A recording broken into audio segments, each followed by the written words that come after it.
Good morning everyone. Good morning, sir. Very good morning. আজকে আমরা কি নিয়ে আলোচনা করব? ইন্টিগুমেন্টারি সিস্টেম, তাই তো? হ্যাঁ স্যার। আজকে আমাদের আলোচনার বিষয় হচ্ছে ইন্টিগুমেন্টারি সিস্টেম। এই যে অর্গান সিস্টেমটা ইন্টিগুমেন্টারি সিস্টেম, এর নাম কেন ইন্টিগুমেন্টারি সিস্টেম দেওয়া হয়েছে? কারণ ইট ইজ রিলেটেড টু ইন্টিগুমেন্ট। এই ইন্টিগুমেন্টের নাম থেকে এটার নাম হয়েছে, অর্গান সিস্টেমটার নাম হয়েছে ইন্টিগুমেন্টারি সিস্টেম। এবার প্রশ্ন হচ্ছে ইন্টিগুমেন্ট কথাটার মানে কি? ইন্টিগুমেন্ট কথাটার মানে হচ্ছে আমাদের শরীরের আউটার কভারিং, যেটা অর্থাৎ skin. Integument is nothing but skin. বোঝাতে পারলাম? ঠিক আছে। এই স্কিনকে যেহেতু ইন্টিগুমেন্ট বলা হয়, তাহলে যে অর্গান সিস্টেমটা ইন্টিগুমেন্টের সঙ্গে রিলেটেড তাকে আমরা কি বলবো? Integumentary system. তাহলে আজকের পরে আমাকে যদি কেউ জিজ্ঞেস করে what do you mean by integumentary system, আমি কি বলবো? The organ system which is related to integument is called integumentary system. And what do we mean by integument? Integument means the body's outer covering, that is skin. Am I making myself clear? Yes, sir.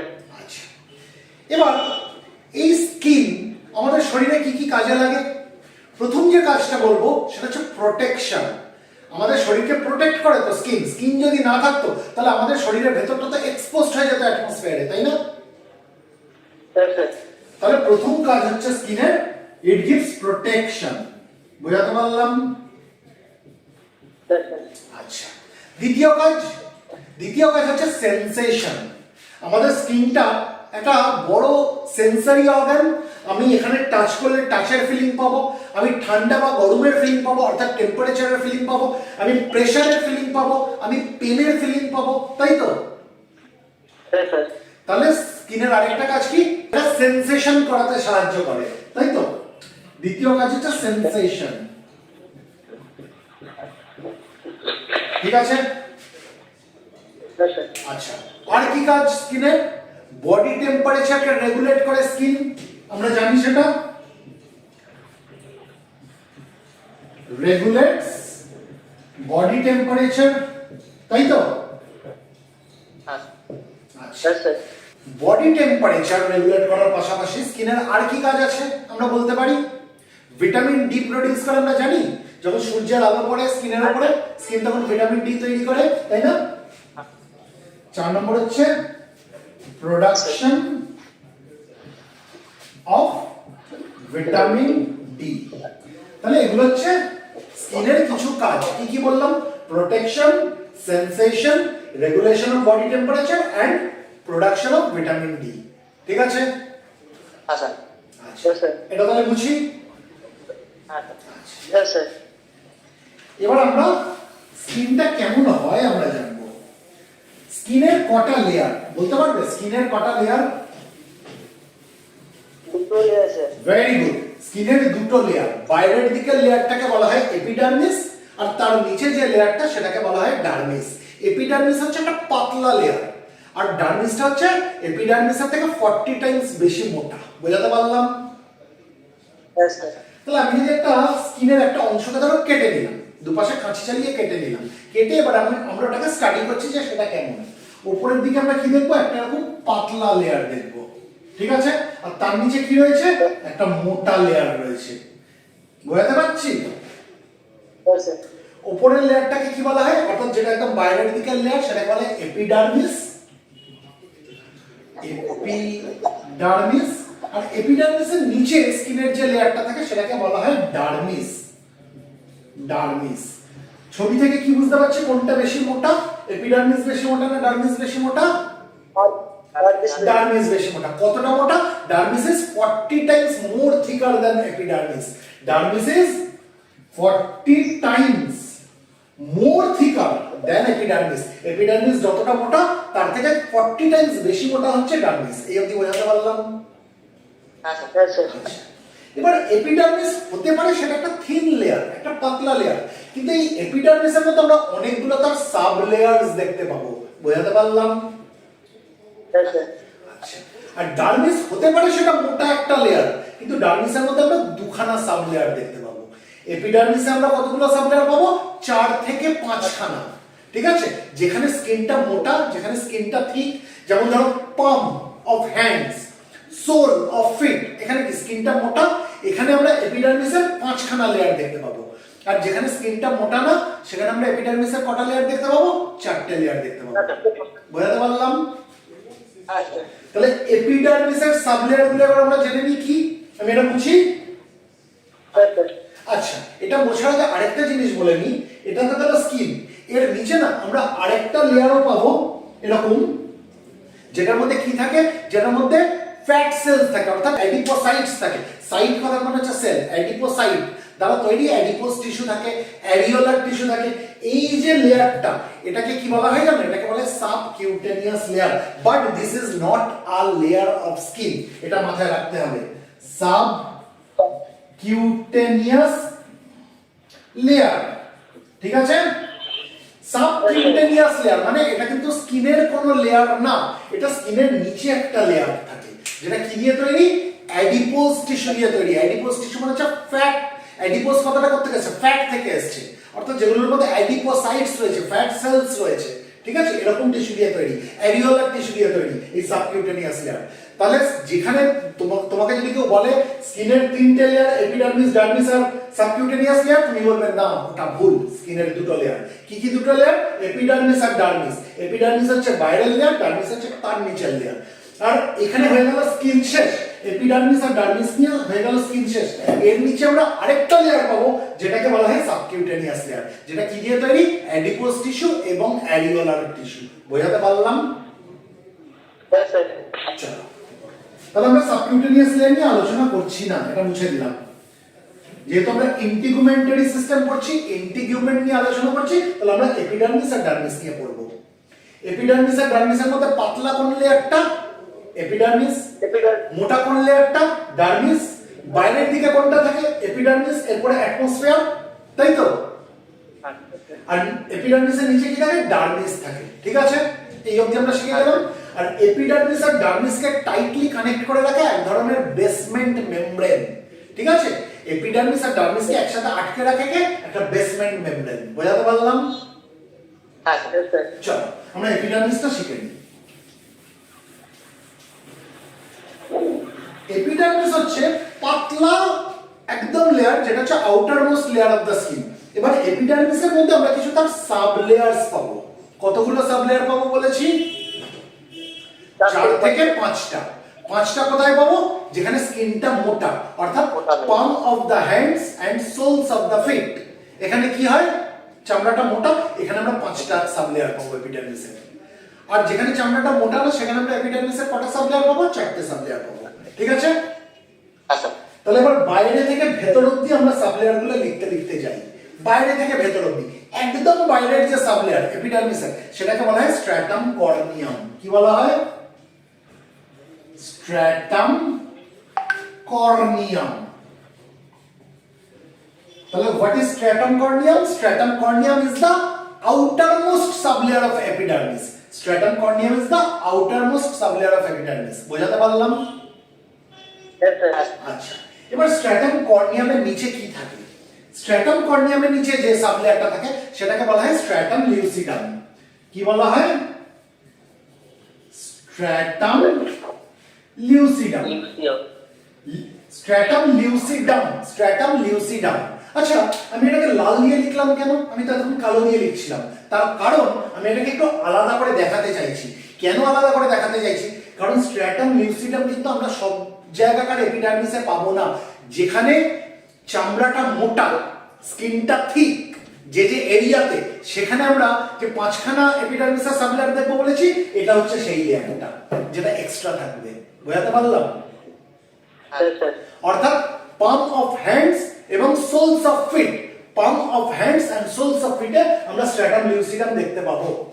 কিন্তু যেখানে চামড়াটা মোটা না সেখানে কিন্তু এপিডার্মিসের এই সাবলেয়ারটা আমরা পাবো না। এই অবধি বোঝাতে পারলাম? আচ্ছা, এবার স্ট্র্যাটাম লিউসিডামের নিচে কি থাকে? স্ট্র্যাটাম গ্র্যানুলোসাম। কি থাকে?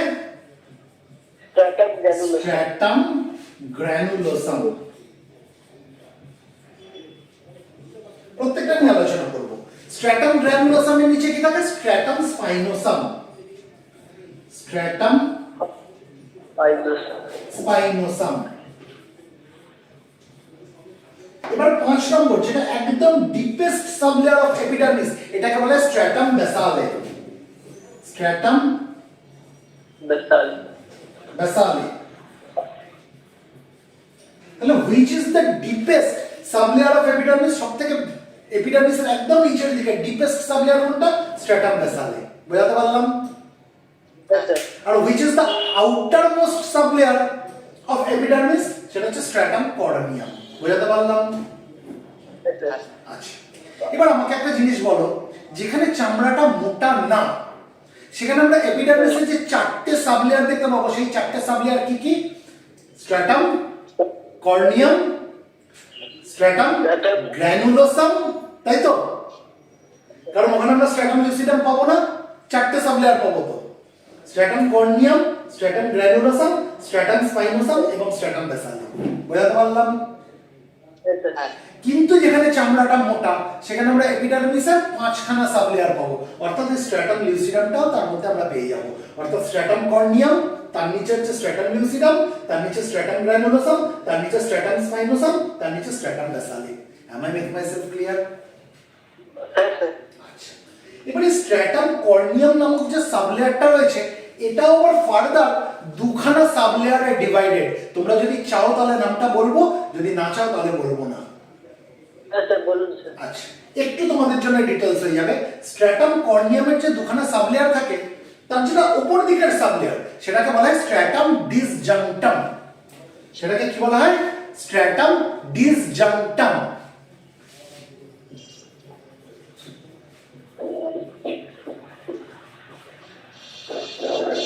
ঠিক আছে?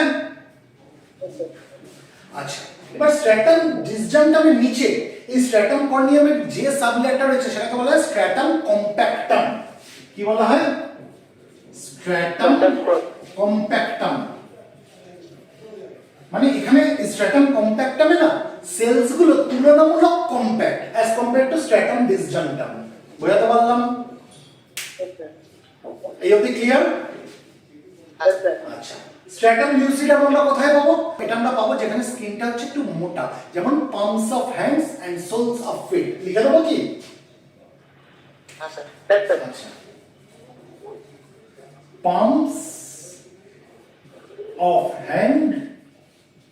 palms of hands and soles of feet. Clear? আচ্ছা, এরপরে কি বলেছি? স্ট্র্যাটাম গ্র্যানুলোসাম। এই স্ট্র্যাটাম গ্র্যানুলোসামে কি হয়? দেখ, একটা জিনিস আমরা প্রথমে আগে বুঝে নিই, তারপরে জিনিসটা আমরা এই লেয়ারগুলো সম্বন্ধে আলোচনা করব।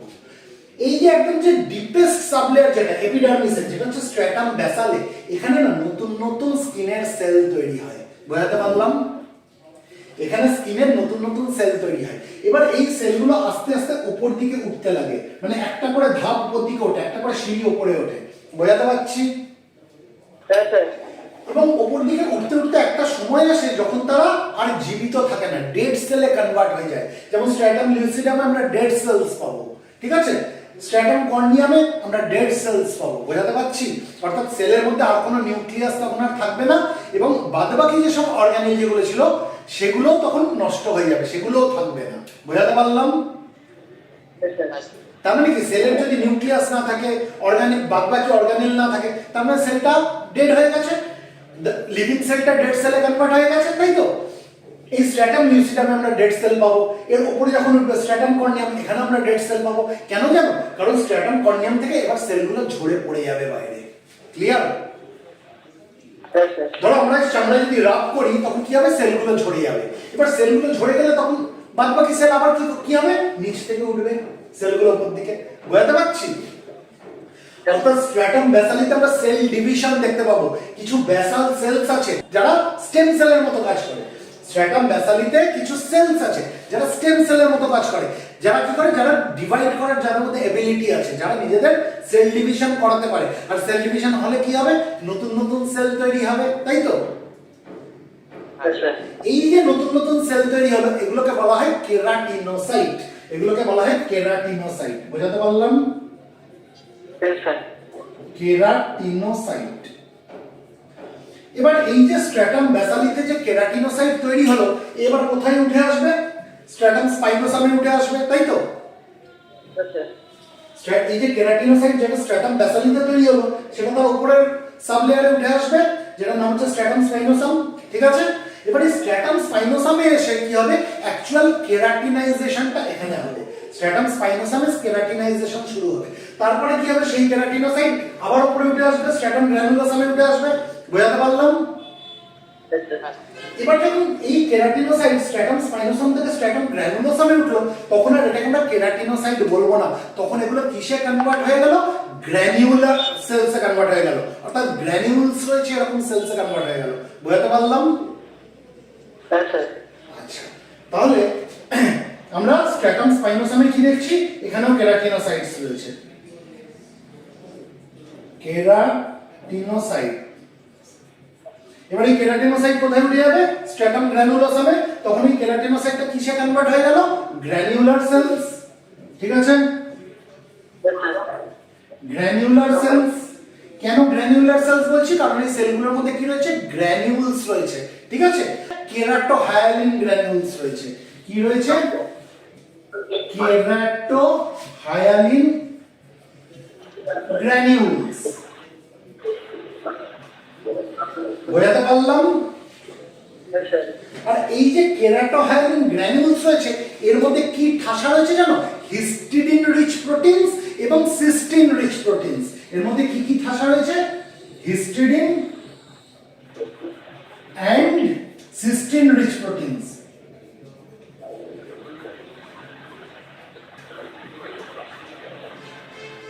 বোঝাতে পারলাম? এই অবধি ক্লিয়ার? এবার স্ট্র্যাটাম গ্র্যানুলোসাম থেকে কি হয়ে যাবে, সেলটা কোথায় উঠে আসবে, স্ট্র্যাটাম লিউসিডামে উঠে আসবে, যদি সেটা থিক স্কিন হয়। আর যদি থিক স্কিন না হয়, স্ট্র্যাটাম গ্র্যানুলোসাম থেকে কোথায় উঠে আসবে, স্ট্র্যাটাম কর্নিয়ামে উঠে আসবে।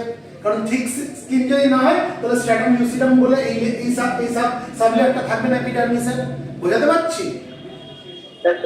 আচ্ছা, এবার স্ট্র্যাটাম গ্র্যানুলোসাম থেকে যখন সেলগুলো স্ট্র্যাটাম লিউসিডামে উঠে আসলো, তখন সেলগুলোর কি হয়ে গেল, তার নিউক্লিয়াসটা আর থাকলো না, তার অন্যান্য অর্গানেলগুলো আর থাকলো না। তার মানে কি, the living cell gets converted to dead cells। বোঝাতে পারলাম? এবার স্ট্র্যাটাম লিউসিডাম থেকে সেটা কত উঠবে, স্ট্র্যাটাম কর্নিয়ামে উঠবে। এবার স্ট্র্যাটাম কর্নিয়ামে যখন উঠলো তখন জিনিসটা কেমন হয়ে গেল বলতো, সেলগুলো একদম ফ্ল্যাট হয়ে গেছে, একদম পুরো ফ্ল্যাট হয়ে গেছে। এবং স্ট্র্যাটাম কম্প্যাক্টামে যদিও বা সেলগুলো একটু কম্প্যাক্ট ভাবে থাকে, স্ট্র্যাটাম ডিসজাংটামে কি হয়ে যাবে, জিনিসটা একদম ছাড়া ছাড়া হয়ে যাবে সেলগুলো, যাতে তো ঝরে পড়তে সুবিধা হয়। বোঝাতে পারলাম? ক্লিয়ার? তার মানে স্ট্র্যাটাম কর্নিয়াম থেকে আমরা কি দেখবো, আলটিমেটলি সেলগুলো কি হয়ে গেল, শেড অফ হয়ে গেল, ঝরে পড়ে গেল। বোঝাতে পারছি? আচ্ছা, শেড অফ হয়ে যাওয়া মানে ঝরে পড়ে যাওয়া, রাফট অফ মানে ঘষার পরে ওটা ঝরে পড়ে যাবে। আচ্ছা, এবার দেখো স্ট্র্যাটাম ব্যাসালে বলে একদম যে ডিপেস্ট সাবলেয়ার এপিডার্মিসে রয়েছে, এখানে আমরা আরেক ধরনের কোষ পাই যেটাকে বলা হয় মেলানোসাইট। যেটাকে বলা হয় মেলানোসাইট।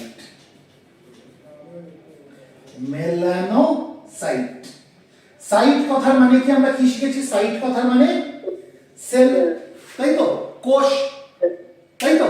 তোমরা যেখানে পড়ছো এডুসাইট, এর নাম কেন এডুসাইট দেওয়া হয়েছে, কারণ এডুসাইট নামটা এই জন্যই দেওয়া হয়েছে যে তোমাদের বিভিন্ন সাইটে, অর্থাৎ তোমাদের বিভিন্ন কোষের মধ্যে এডুকেশনকে ইনজেক্ট করে দেওয়া হবে, তাই এডুসাইট। বোঝাতে পারছি কেন এডুসাইট নাম দেওয়া হয়েছে? যাই হোক, সাইট কথার মানে হচ্ছে সেল, কোষ। মেলানোসাইট কেন বলা হচ্ছে, কারণ এর মধ্যে কি তৈরি হয়, মেলানিন তৈরি হয়। বোঝাতে পারলাম? মেলানোসাইট নামক কোষগুলোর মধ্যে এক ধরনের অর্গানিল থাকে, যে অর্গানিলটাকে বলা হয় মেলানোজোম। আর এই মেলানোজোম কি করে, মেলানিন তৈরি করে। বোঝাতে পারলাম? তাহলে এই মেলানোসাইট নামক কোষটা কোথায় পাবো, স্ট্র্যাটাম ব্যাসালিতে পাবো। ক্লিয়ার? আচ্ছা, এবার কতটা মেলানিন তৈরি হচ্ছে এর উপর কি ডিপেন্ড করে, আমাদের স্কিনের কালার কিরকম হবে। ক্লিয়ার? যে মানুষটার গায়ের রং একটু বেশি ডার্ক, তার মানে কি, তার শরীরে মেলানিন বেশি রয়েছে, ঠিক আছে, কারণ মেলানিন এক ধরনের পিগমেন্ট। আর যার শরীরের যে অনেকটা একটু ফর্সা টাইপের, ঠিক আছে, তার মানে তার শরীরে মেলানিন তুলনামূলক ওই ডার্ক মানুষটার থেকে কম রয়েছে, সেই জন্য তার গায়ের রংটা অতটা ডার্ক না। বোঝাতে পারছি? নিগ্রোসরা কেন কালো হয়? আফ্রিকান নিগ্রোসরা কেন কালো হয়? মেলানিন বেশি থাকে স্যার। তাদের শরীরে মেলানিন প্রোডাকশন বেশি হয়। বুঝাতে পারলাম? মেলানোসাইট, নাম্বার অফ মেলানোসাইট কিন্তু বেশি হয় না। মেলানোসাইট যে মেলানিন তৈরি করে সেই মেলানিনের প্রোডাকশনটা বেশি হয়। বুঝাতে পারলাম? হ্যাঁ স্যার। তাহলে মেলানিন কি করছে? মেলানিনের কাজ কি? Melanin impart colour to skin, স্কিনকে সে কালার দিতে সাহায্য করে। ঠিক আছে? আর এই মেলানোসাইট কোথায় পাওয়া যায়? এপিডার্মিসের একদম ডিপেস্ট যে সাবলেয়ার অর্থাৎ স্ট্র্যাটাম ব্যাসেল সেখানে পাওয়া যায়। বুঝাতে পারলাম? পারলাম না? আচ্ছা, এবার আসছে এর উপরে স্ট্র্যাটাম স্পাইনোসাম। স্ট্র্যাটাম স্পাইনোসামে আমরা কি দেখলাম? কেরাটিনোসাইট উঠে আসছে, তাই তো? তার কেরাটিনাইজেশন হয়েছে। ঠিক আছে? এর পাশাপাশি আমরা স্ট্র্যাটাম স্পাইনোসামে আরেক ধরনের কোষ দেখতে পাবো যেটাকে বলা হয় ল্যাঙ্গারহ্যান্স সেলস। বানানটা কিন্তু যদি তুমি লেখো দেখবে ল্যাঙ্গারহ্যান্স সেলস, কিন্তু আমরা ল্যাঙ্গারহ্যান্স সেলস বলবো না, অ্যাকচুয়াল প্রনাউন্সিয়েশন হচ্ছে ল্যাঙ্গারহ্যান্স সেলস। ঠিক আছে?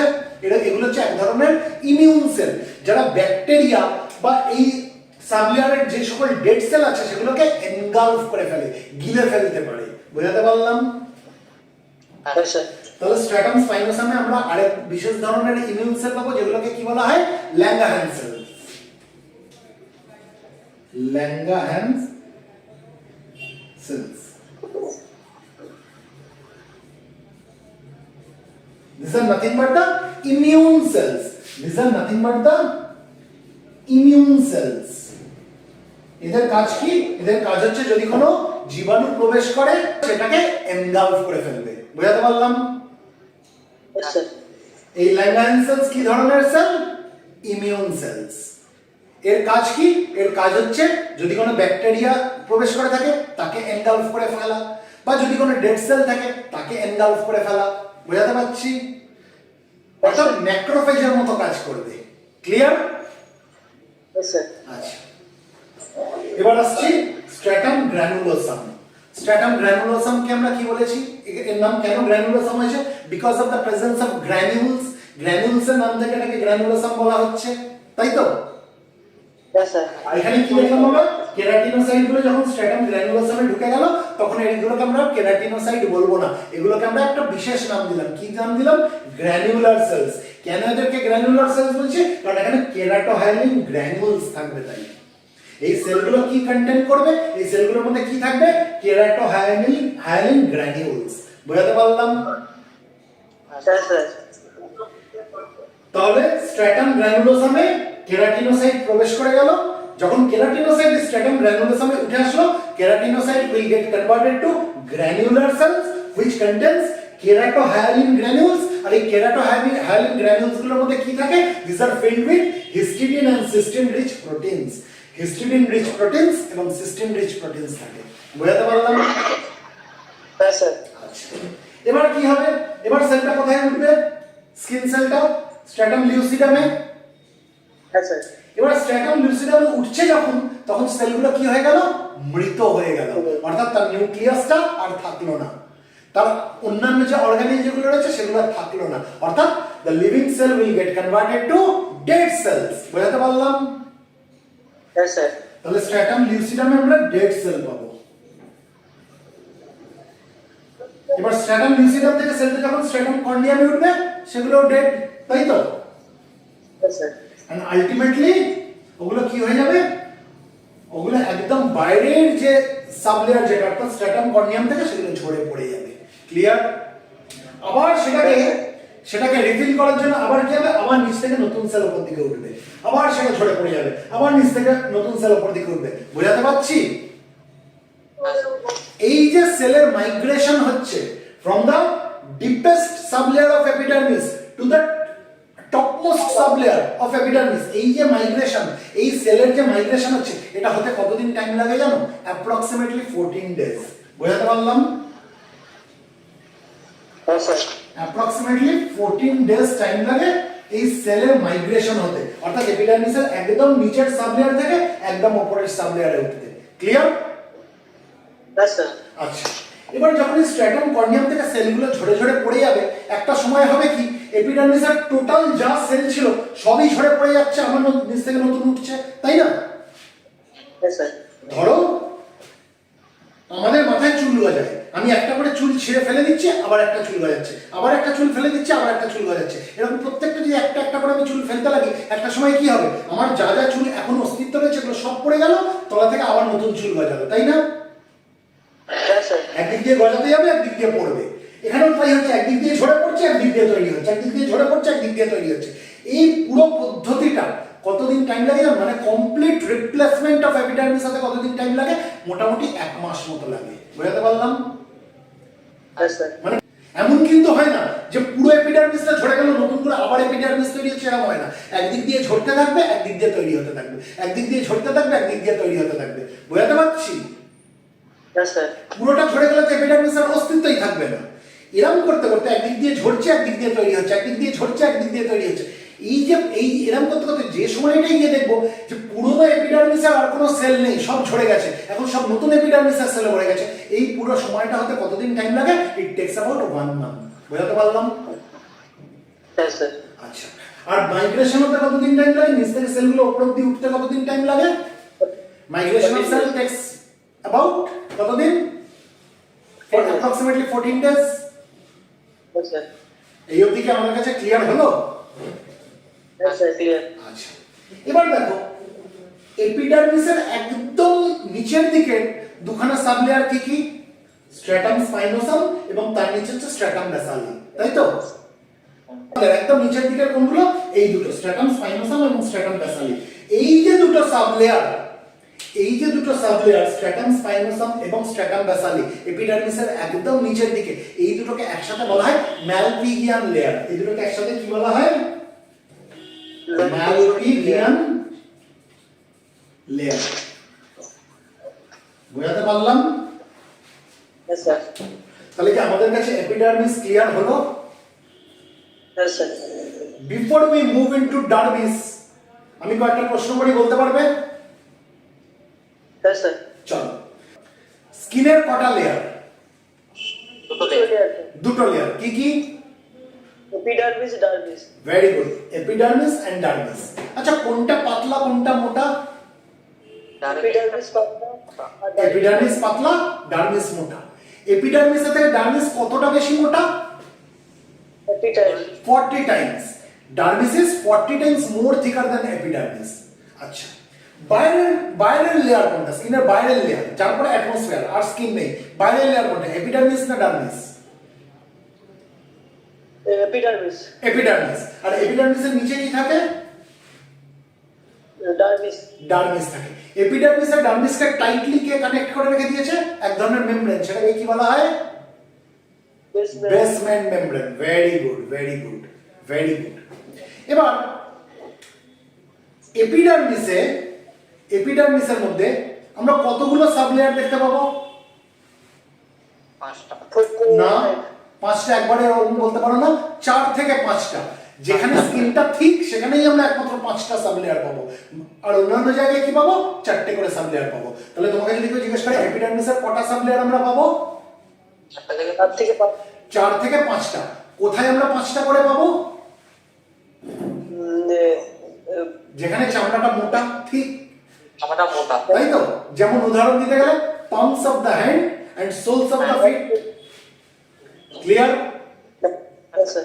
আচ্ছা, ধরো যেখানে চামড়াটা মোটা না সেখানে এপিডার্মিসের সাবলেয়ার গুলোর নাম কি কি? বাইরে থেকে ভেতর দিকে এসো, একদম বাইরের সাবলেয়ার কোনটা? Granulosa. Stratum corneum, Stratum granulosa. Stratum granulosum, তারপরে স্ট্র্যাটাম লিউসিডাম থাকবে না কারণ চামড়াটা অতটা মোটা না। স্ট্র্যাটাম কর্নিয়ামের পরে স্ট্র্যাটাম গ্র্যানুলোসাম, তারপরে Stratum pinocyte. স্ট্র্যাটাম স্পাইনোসাম, আর তারপরে Stratum basal. স্ট্র্যাটাম বেসালে। ঠিক আছে? এই স্ট্র্যাটাম স্পাইনোসাম আর স্ট্র্যাটাম বেসালিকে একসাথে কি বলা হয়? ম্যালপিগিয়ান লেয়ার। ঠিক আছে? Yes, sir. আচ্ছা, আর যেখানে চামড়াটা মোটা, ধরো পাম্পস অফ দ্য হ্যান্ড বা সোলস অফ দ্য ফিট, সেখানে আমরা যে 5খানা সাবলেয়ার পাবো এপিডার্মিসের, সেগুলো কি কি? That's the lucium. Stratum corneum, stratum লিচে, স্ট্র্যাটাম লিউসিডাম। আমি কেন বারবার করে নামগুলো বলছি? উচ্চারণগুলো একদম সরগড় করতে হবে তোমাদের, কানে যেন প্রনাউন্সিয়েশন গুলো বসে থাকে। ঠিক আছে? স্ট্র্যাটাম লিউসিডামের নিচে আমরা কি পাবো? স্ট্র্যাটাম গ্র্যানুলোসাম, তার নিচে কি পাবো? স্ট্র্যাটাম স্পাইনোসাম, আর তার নিচে কি পাবো? স্ট্র্যাটাম ব্যাসালি। ঠিক আছে, এই স্ট্র্যাটাম স্পাইনোসাম আর স্ট্র্যাটাম ব্যাসালিকে একসাথে কি বলা হয়? ম্যালপিলিয়ার লেয়ার। ক্লিয়ার? আচ্ছা, এবার এই যে সেলগুলো যে মাইগ্রেট করছে, নিচের দিকের সেলগুলো কি লিভিং সেল না dead cell? Living cell sir, living cell. উপর দিকের সেলগুলো কি cell? Dead cell sir. Dead cell. Living সেলগুলো উপর দিকে যত উঠছে আর আস্তে আস্তে সেগুলো মৃত্যুর দিকে এগিয়ে যাচ্ছে, তাই তো? একটা সময় সেগুলো মরে যাচ্ছে, তার মধ্যে কোনো নিউক্লিয়াস থাকছে না, তার মধ্যে বাদবাকি কোনো অর্গানেল থাকছে না। ক্লিয়ার? স্যার স্ট্র্যাটাম লিউসিডাম আমরা কি ধরনের সেল পাবো? লিভিং সেল না dead cell? Stratum dead cell sir, dead cell পাবো। স্ট্র্যাটাম কর্নিয়ামে আমরা কি ধরনের সেল পাবো? Dead cell. ডেড সেল পাবো। ক্লিয়ার? এই যে সেলের মাইগ্রেশন হচ্ছে, নিচ থেকে উপর দিকে উঠছে, এই একটা সেল নিচ থেকে একদম উপর অবধি উঠতে কতদিন টাইম লাগছে তার? মোটামুটি 14 ডেজ। অ্যাপ্রক্সিমেটলি 14 ডেজ, তাই তো? এক্সাক্ট তো বলা যায় না, মোটামুটি 14 দিন মতো লাগে। ক্লিয়ার? আর পুরো এপিডার্মিসটা রিপ্লেস হয়ে যাবে নতুন সেল দিয়ে। পুরনো সেল যা যা ছিল সব ঝরে গেল, তলা দিয়ে নতুন সেল তৈরি হচ্ছে, পুরো নতুন সেলের একদম এপিডার্মিসটা পুরোটা রিপ্লেস হয়ে গেল। এটা হতে কতদিন মতো টাইম লাগে? অ্যাপ্রক্স 1 মাস। মোটামুটি 1 মাস মতো। ক্লিয়ার? আচ্ছা, এপিডার্মিসের সঙ্গে ডার্মিস কিসের মাধ্যমে আটকে থাকে? বেসমেন্ট। বেসমেন্ট মেমব্রেনে। তাহলে ভেরি গুড, তাহলে আমরা বুঝি। এবার তাহলে আমরা ডার্মিসে আসি। হ্যাঁ স্যার। জেনে রেখে দাও, এপিডার্মিসের মধ্যে কোনো ব্লাড ভেসেল থাকবে না, এপিডার্মিসের মধ্যে কোনো লিম্ফের ভেসেল থাকবে না। বোঝাতে পারছি? হ্যাঁ স্যার। আচ্ছা, মেলানোসাইট আমরা কোথায় পাই? মেলানোসাইট, যার মধ্যে মেলানোজোম নামক অর্গানেল রয়েছে, যারা মেলানিন তৈরি করে, এপিডার্মিসের কোন সাব লেয়ারে পাই? একদম ডিপেস্ট, একদম নিচের যেটা, একদম ডিপেস্ট যেটা, স্ট্র্যাটাম ব্যাসালিতে, এখানে আমরা মেলানোসাইট পাই। ক্লিয়ার? মেলানোসাইটের কাজ কি? মেলানিন তৈরি করা। কারণ মেলানোসাইটের মধ্যে মেলানোজোম নামক এক ধরনের অর্গানেল আছে, যারা কি করে? মেলানিন তৈরি করে। আর মেলানিনের কাজ কি? মেলানিনের কাজ কি? আমাদের স্কিনের কালার দেওয়া, তাই না? ইট ইম্পার্টস কালার টু স্কিন, কারণ মেলানিনটা কি এক ধরনের পিগমেন্ট তো। তাহলে মেলানিনের কাজ কি? ইট ইম্পার্টস কালার টু স্কিন। এবার শুধু তাই না, মেলানিনের আরেকটা খুব বড় কাজ আছে, জানো? মেলানিন না আল্ট্রাভায়োলেট রে যে আসছে, যেটা সূর্য থেকে, হার্মফুল আল্ট্রাভায়োলেট রে, তার থেকে আমাদেরকে প্রোটেক্ট করে। বোঝাতে পারলাম? নোট করে নাও, মেলানিনের দুটো কাজ। একটা কাজ কি বললাম? ইট ইম্পার্ট কালার টু স্কিন। আমরা পরে যখন চুল নিয়ে পড়বো আমরা দেখবো চুলেও কিন্তু মেলানিন কালার প্রোভাইড করে। ঠিক আছে? তাহলে it imparts colour to skin and hair বলতে পারো। আর কি মেলানিনের কাজ? It protects us from the harmful ultraviolet rays. ঠিক আছে? It protects us from the harmful ultraviolet rays. বোঝাতে পারলাম? তাহলে আমি এপিডার্মিসের মোটামুটি একটা কনসেপ্ট আমাদের কাছে পরিষ্কার হয়ে গেছে। আর যদি একটু ডিটেইলসে জানতে চাও তাহলে আমি আরেকটা কথা বলে এটা শেষ করব, আর যদি না চাও তাহলে বলবো না। বলবো। এই যে স্ট্র্যাটাম ব্যাসালি নামক একদম যে ডিপেস্ট সাবলেয়ার রয়েছে এপিডার্মিসে, এখানে না আমরা এক ধরনের রিসেপ্টর পাবো। রিসেপ্টর মানে যে সেন্সকে ফিল করতে পারে, সেই রিসেপ্টরটা হচ্ছে টাচ রিসেপ্টর, মানে টাচের সেন্সেশনটাকে ফিল করতে পারে। ওই রিসেপ্টরগুলোকে বলা হয় মাকল সেলস। যদিও এর বানান হচ্ছে মার্কেল সেলস, আমরা কিন্তু মার্কেল সেলস বলবো না, এর অ্যাকচুয়াল প্রনাউন্সিয়েশন হচ্ছে মাকল সেলস। আমি কি লিখে দেবো? আচ্ছা,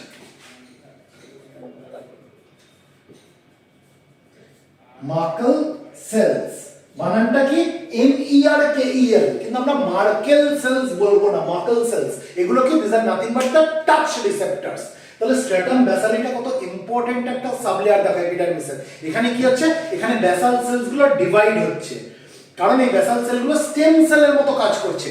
এরা নিজেদেরকে ডিভাইড করে ফেলছে, ডিভাইড করে নতুন নতুন সেল তৈরি করছে, কেরাটিনোসাইট তৈরি হচ্ছে। বোঝাতে পারছি? এবং এই স্ট্র্যাটাম ব্যাসালিতে মেলানোসাইট রয়েছে, যারা মেলানিন তৈরি করছে। আর কি?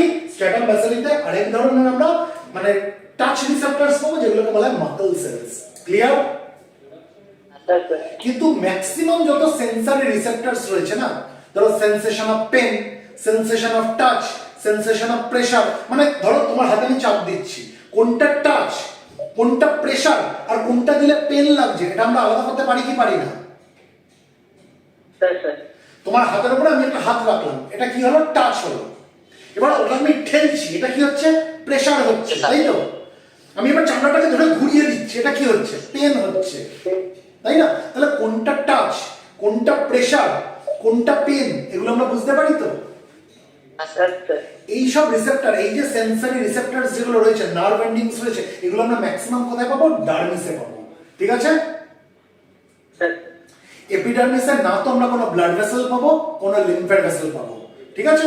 এগুলো আমরা কোথায় পাবো? ডার্মিসে পাবো। তাহলে ধরো আমি তোমার সাথে কথা বলতে বলতে আমার এখানে হাতটা ঘষে গেল, আমার এই জামাটা খোলা রয়েছে, এরকম এরকম হাতটা গোটানো, এখানে ধরো হাতটা ঘষে গেল, দেখলাম একটা দাগ মতো হয়ে গেছে, রক্ত বেরোলো না, আমার স্কিন তো এখানে আঘাত পেয়েছে, পেয়েছে তো? Yes. একটা দাগ মতো হয়েছে মানে আঘাত পেয়েছে। এবার তুমি আমার বলো তো স্কিনের কোন লেয়ারটা আহত হয়েছে, এপিডার্মিস না ডার্মিস? Epidermis. এপিডার্মিস। কি করে বুঝলে? যদি ডার্মিস আহত হতো তাহলে কি হতো? রক্ত বেরিয়ে আসতো। হ্যাঁ বুঝতে পারছি, কারণ ডার্মিসে ব্লাড ভেসেলস রয়েছে, এপিডার্মিসে ব্লাড ভেসেল নেই। am I making myself clear? হ্যাঁ স্যার আচ্ছা, তাহলে এপিডার্মিস নিয়ে অনেকক্ষণ আলোচনা হলো, এবার চলো ডার্মিসে যাওয়া যাক। এপিডার্মিসে ডার্মিস কিসের মাধ্যমে কানেক্টেড রয়েছে? Basement. Basement membrane. Very good.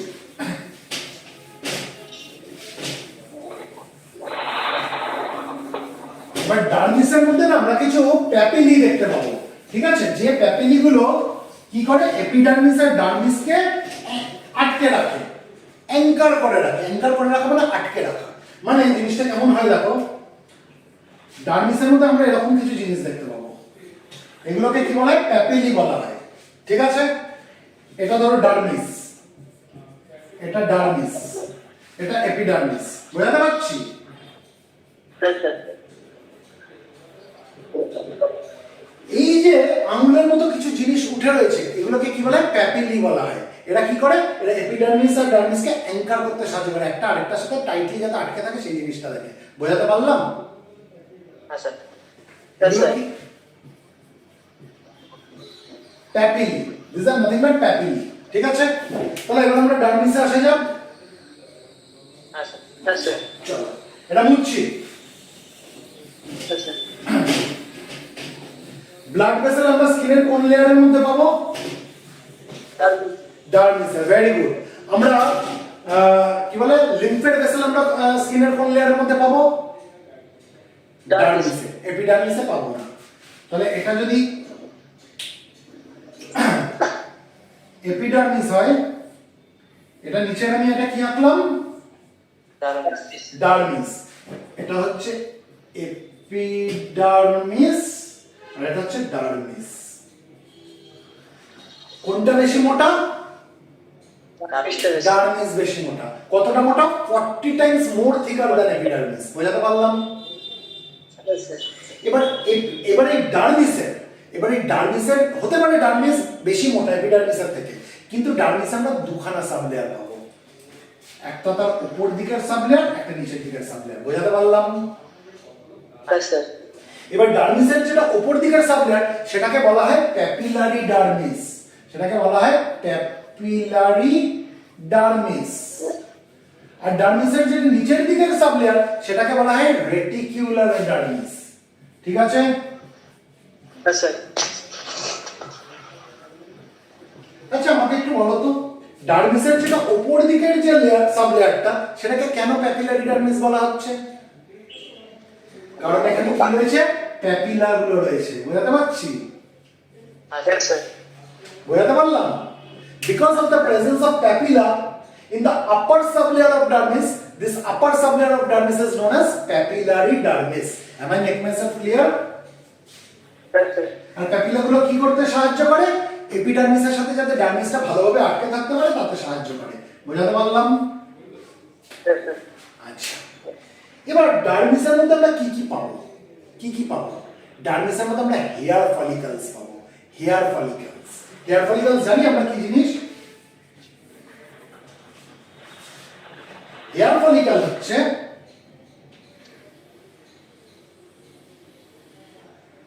এমন একটা জিনিস যার মধ্যে দিয়ে আমরা কি দেখবো, হেয়ার উঠেছে, হেয়ার। বোঝাতে পারছি? Yes, sir. ছবিটা দেখো তো বোঝা যাচ্ছে? তাহলে এই যে জিনিসটা এটা কি, এটা হচ্ছে হেয়ার ফলিকল, তাই না? হ্যাঁ আর এটা আমি কি আঁকলাম, হেয়ার আঁকলাম, চুল আঁকলাম। ক্লিয়ার?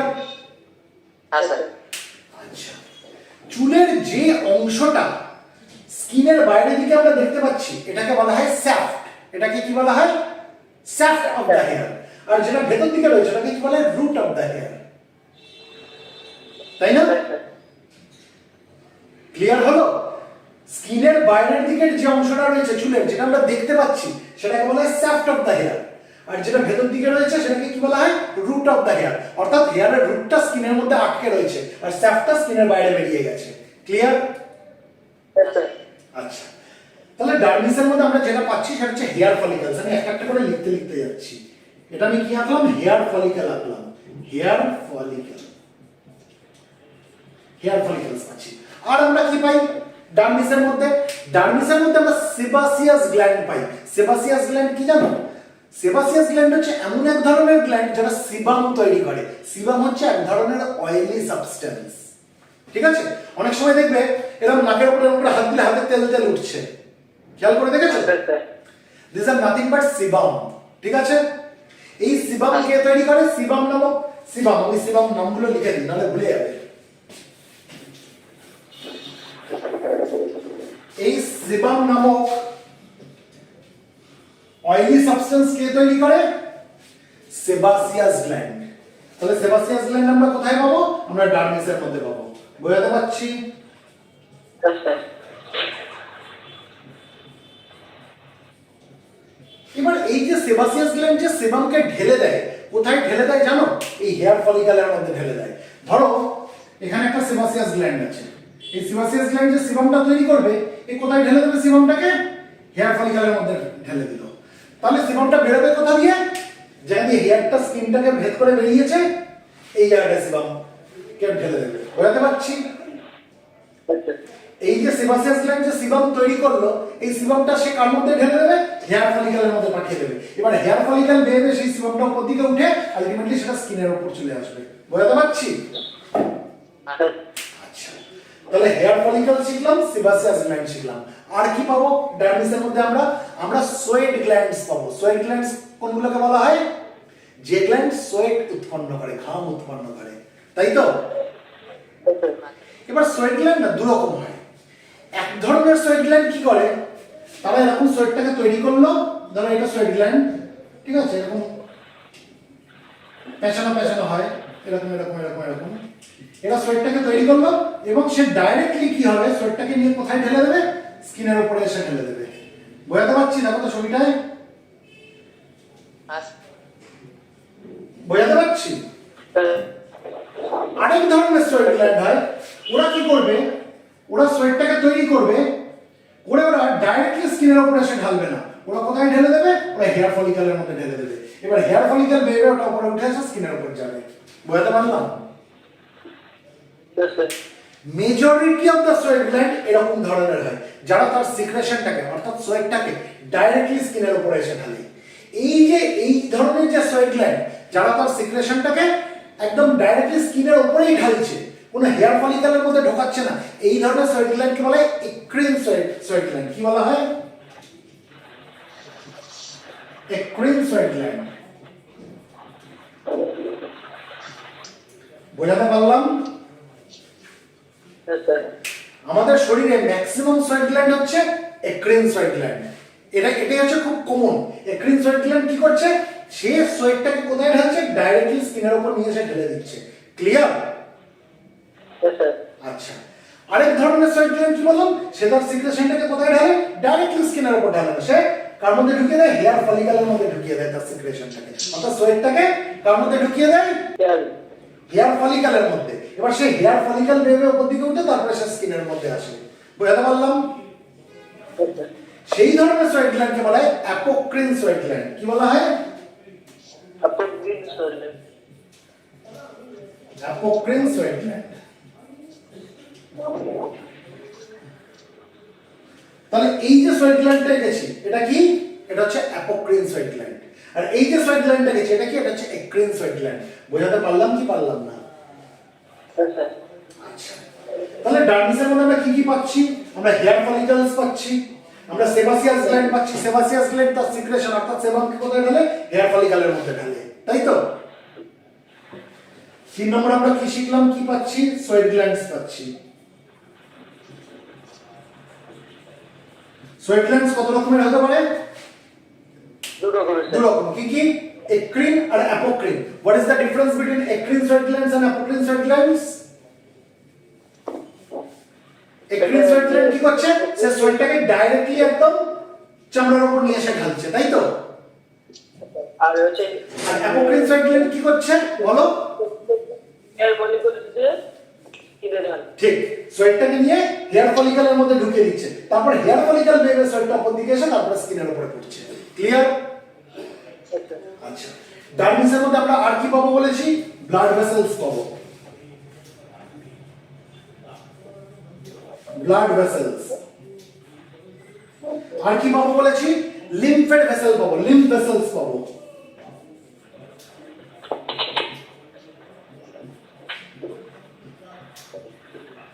ক্লিয়ার? Yes, sir. আচ্ছা, আরেক ধরনের জিনিস আমরা পাবো যেটাকে বলা হয় অ্যারেক্টর পিলি মাসল। খুব ছোট্ট এক ধরনের স্মুথ মাসল। অ্যারেক্টর পিলি মাসল কি জানো?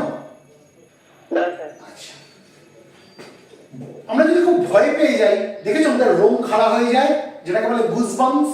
চলতি ভাষায় আমরা বলি না গুজবাম্পস হচ্ছে? ভয়তে রোম দাঁড়িয়ে যাচ্ছে, খাড়া হয়ে যাচ্ছে। হ্যাঁ, স্যার।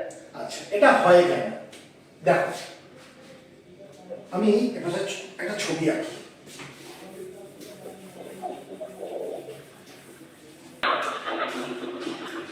এপাশে আমি একটা ছবি আঁকছি, দেখো।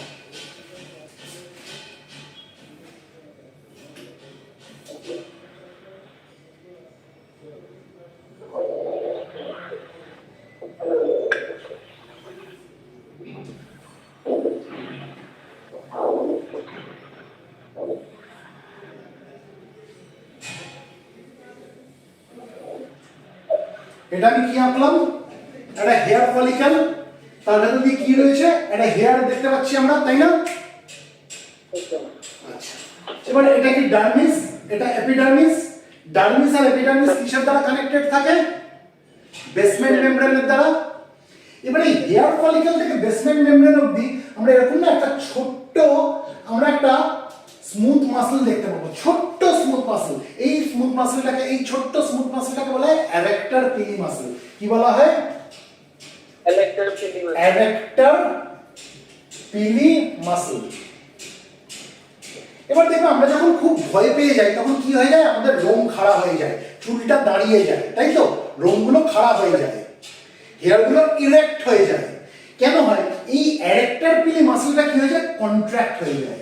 এটা যখন কন্ট্রাক্ট হবে তাহলে কি হবে? হেয়ার এটাকে এরকম করে টেনে দেবে না? মানে লেভেল ক্রসিং গেট চিন্তা করো, লেভেল ক্রসিং গেট পড়ে রয়েছে, তুমি যখন গেটটাকে তুলবে তখন কি হবে? এদিকে টানলে কি হবে? গেটটা উপর দিকে ওঠে, তাই তো?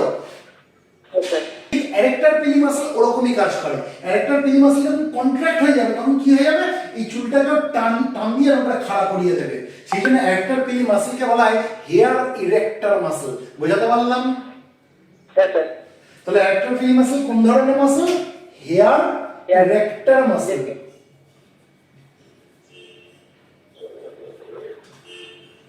যে হেয়ারটাকে ইরেক্ট করিয়ে দিচ্ছে, দাঁড় করিয়ে দিচ্ছে। বোঝাতে পারলাম? হ্যাঁ, স্যার। এই যে রোম যে দাঁড়িয়ে যাচ্ছে, হেয়ার যে দাঁড়িয়ে যাচ্ছে, এটাকে আমরা মানে চলতি কথায় কি বলি? গুজবাম্পস বলি। ভয় পেলে আমাদের দেখেছো গুজবাম্পস হয়ে যাচ্ছে, লোমগুলো দাঁড়িয়ে গেছে, খাড়া হয়ে গেছে, গুজবাম্পস। ঠিক আছে? এটাকে আমরা আরেকটা কি নামে জানি? পাইলো ইরেকশন। এটাকে বলা হয় পাইলো ইরেকশন। পাইলো ইরেকশন। পাইলো ইরেকশনটা কি? It is nothing but goosebumps. Goosebumps. বোঝাতে পারলাম? হ্যাঁ, স্যার। তাহলে অ্যারেক্টর পিলি মাসল আমরা কোথায় পাচ্ছি? ডার্মিসে পাচ্ছি। কনসেপ্ট ক্লিয়ার হচ্ছে? হ্যাঁ, স্যার। অ্যারেক্টর পিলি মাসলস।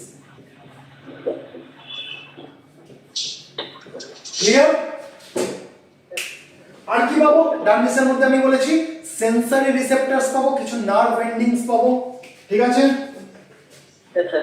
7 নম্বর sensory রিসেপ্টরস।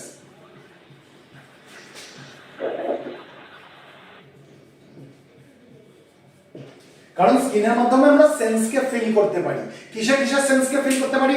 Touch, pressure, Pressure. Pen এবং টেম্পারেচার। সেটা গরমও হতে পারে বা ঠান্ডাও হতে পারে। গরম জিনিসও ঠেকলে আমরা বুঝতে পারি, ঠান্ডা জিনিস ঠেকলেও বুঝতে পারি। তাহলে সেন্সেশন কিসের কিসের পাচ্ছি? টাচ, বলো, Touch.